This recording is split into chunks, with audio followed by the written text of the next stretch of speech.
Welcome. In front of me I have KOSPET Tank T3 Ultra 2, and I'm gonna show you how to change the screen timeout duration on this watch.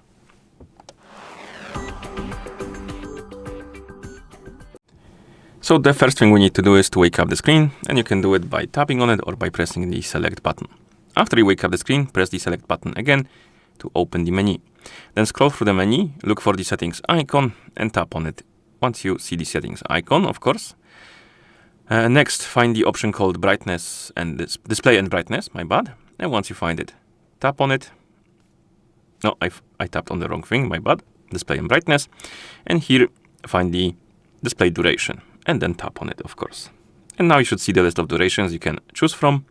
And we have 5 seconds, 10 seconds, 15 seconds, 30 seconds, and 60 seconds. I'm gonna select 15, then tap on the checkmark to confirm.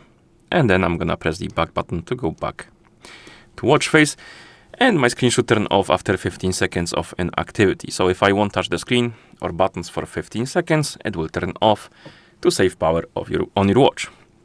And it should be quite soon. I would say right about now-ish. Yeah. And that's how you change screen timeout duration on this watch. Thank you for watching. If you found this video helpful, please consider subscribing to our channel and leaving a like on the video.